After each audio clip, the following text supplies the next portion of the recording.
All right. Yesterday, Senator Padilla, you all know, showed up at Secretary Noem's press conference and tried to ask some questions and was hauled from the room and handcuffed. The Democrats are certain that this is a turning point for them politically. You've got, as Michael Graham pointed out, in New Hampshire, you've got a bunch of cautious Democratic elected officials who haven't weighed in on almost anything related to this story up until now, all weighing in on behalf of Senator Padilla. You have Chuck Schumer being very strong. John Thune, one of the few Republicans, not going all in on the red side. Most Republicans feel just the opposite, feel like this is a great moment for them. And it kind of depends on where you stand. We broke down the film last night on Two-Way Tonight in a Zapruder style. Here's what I'll say. He clearly was seen as a threat by her security team before he identified himself. And we'll show the video in a minute. It's clear that that's happened. So I'd say point to the Republicans on that, but I still can't understand why they handcuffed him in the hallway. Point to the Democrats on that. But I'll say again what I said last night. This shouldn't be a political fight. It's an unfortunate incident, but people shouldn't go to the mattresses on this would be my preference. Show the tape, then Dan and Sean will comment. This is 113, please. As our law enforcement officers have been assaulted, they've been pelted with rocks and bricks. Their cars have been set on fire. Molotov cocktails have been used. We have seen people throw bottles and hammers at them. We've also seen that they have been attacked and verbally spit on or punched or assaulted, and it's just not acceptable.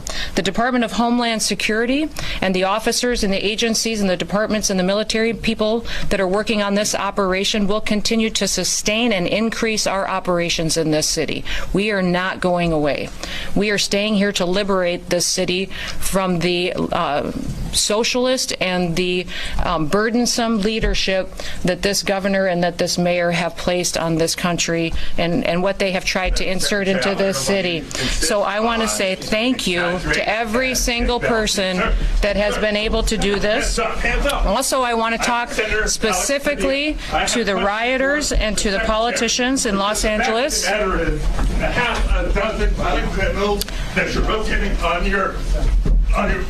I also want to talk about specifically how many of our ICE agents have been doxxed for doing their duty. Okay. Turned off. Okay.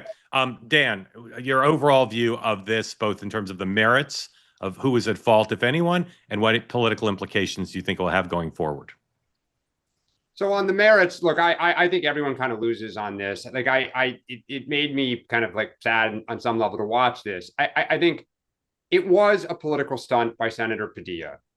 If I am looking at this, the best case for Senator Padilla is he comes in, he's caught saying, here are my questions. And she's like, hada, and like he wins, right? He got her. She can't answer my questions. It shows that they're full of what. Well, that's a stunt, right? Like you got her. The flip side to this is I've been around a lot of, let's call them political dignitaries. Hillary Clinton, Nancy Pelosi, both of whom were clients.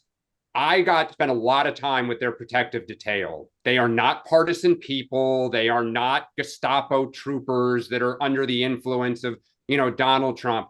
Their job is to protect the dignitary, right?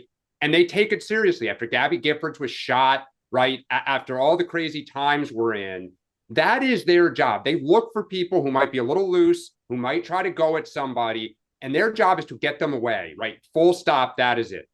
So I am empathetic for what they did. Where I think, Mark, to your point is when they got him in the hallway and then they kind of, and clearly the door was closed, he was surrounded, okay, I don't think it looks good. I think for Democrats, just like a burning car doesn't look good on the immigration topic, a U.S. senator being slammed to the ground and cuffed does not look good to the average person who's going about their life, isn't watching the full tape, John Madden style, to break it down. So I think Padilla was a little wrong to do what he did, but it's not good to pin a U.S. senator. Okay, before Sean weighs in on all this, just again, going forward in the most crass, craven, rational political analysis, does either side come out with an advantage after yesterday from that incident? No, Thank you. both sides don't look good. No further questions, Your Honor. Sean. God, I almost want to let Dan's comments just speak, but I have to. I'm compelled. This is my downfall. I don't know when to stop talking. But look, let me just lead with this. Maybe Live that's why by we the get along. I've always been told that my whole I, life. Yeah. I know. Well, I have second grade report cards that show that.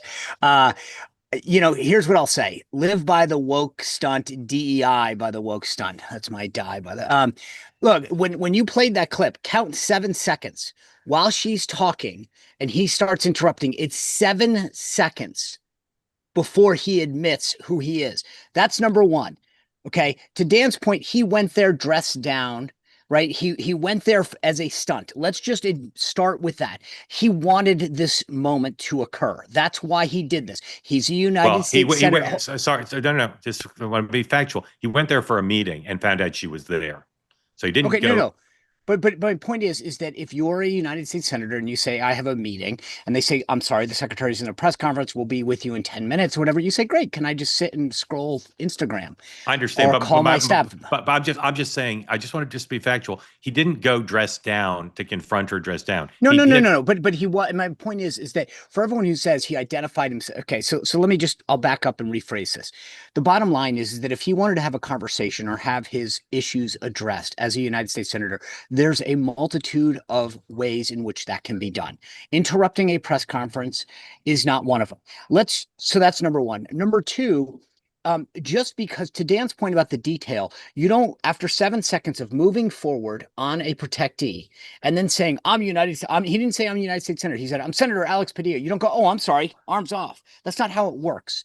If they feel there's a threat, they're going to do it. They're going to neutralize the threat. We're in the middle of people attacking federal agents, destroying federal property. Just because you say, I'm Alex Padilla, they don't go, oh, I'm sorry, sir. Go ahead. Please attack the protectee. Please charge her. That's not how this works. You went after a federal protectee, they're going to react. He wanted that to happen. Let's just be clear what he wanted, right? That's number one. And I think Dan's absolutely right. The details are agnostic. They're like, there's someone that we're protecting, there's a threat that's coming out. And just because you say you're a senator, do you think that how many times, do you know how many people came to the RNC when I was walking there and said, I'm a king, I'm a prince? Do you think the security said, oh, well, sir, just please go on back, go upstairs to see the chairman. I worked on the Hill for 14 different members of Congress. Do you know how many times nut jobs come in and go, I'm so-and-so? You don't, just because he said he was Senator Alex Padilla, the detail doesn't go, oh, I'm sorry, sir, please just go ahead and interrupt the press conference. This is ridiculous. They have a right and an obligation to protect the person. He knew what he was doing. And I think that this is, again, if you want to play, I love a good stunt. I'm all for them. I'm a huge fan of them. But at the end of the day, if you want to play the stunt, you can die by the stunt. And that's what he did yesterday. Want more great clips like that? I've got an idea. Hit the subscribe button, be part of the Two-Way community, never miss a clip. And you can always watch our full episodes, join them live, go to twoway.tv.